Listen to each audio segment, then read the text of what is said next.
Hi friends, it's time for another Virus Vacation story. Yesterday we started our book, Frog and Toad Together by Arnold Lobel, and we read the first chapter. Today we're going to read the next chapter. Remember, Frog and Toad are friends. This chapter is called The Garden.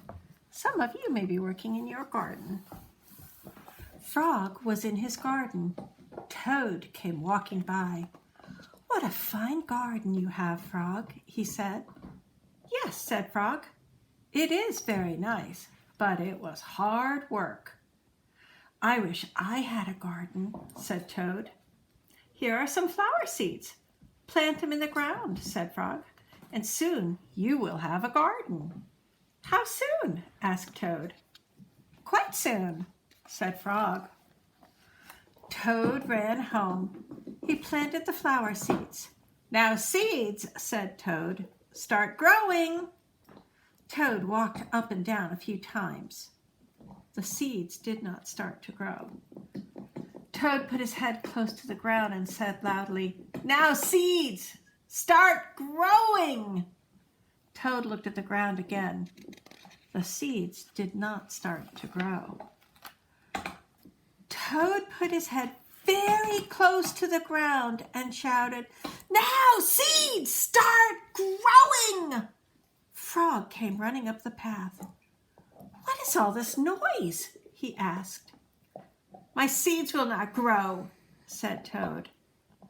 "You are shouting too much," said Frog. "These poor seeds are afraid to grow." "My seeds are afraid to grow?" asked Toad. "Of course," said Frog. "Leave them alone for a few days. Let the sun shine on them. Let the rain fall on them. Soon your seeds will start to grow." That night, Toad looked out of his window. "Drat," said Toad. "My seeds have not started to grow. They must be afraid of the dark." Toad went out to his garden with some candles. "I will read the seeds a story," said Toad. "Then they will not be afraid."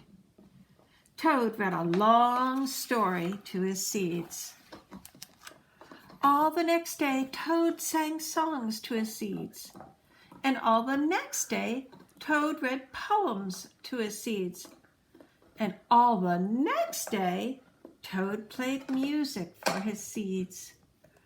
Toad looked at the ground. The seeds still did not start to grow. "What shall I do?" cried Toad. "These must be the most frightened seeds in the whole world." Then Toad felt very tired, and he fell asleep.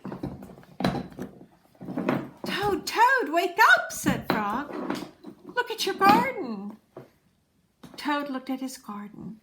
Little green plants were coming up out of the ground. "At last!" shouted Toad. "My seeds have stopped being afraid to grow." "And now you will have a nice garden too," said Frog. "Yes," said Toad. "But you were right, Frog. It was very hard work." And that's our chapter for today. Did you hear my friend playing while we were reading?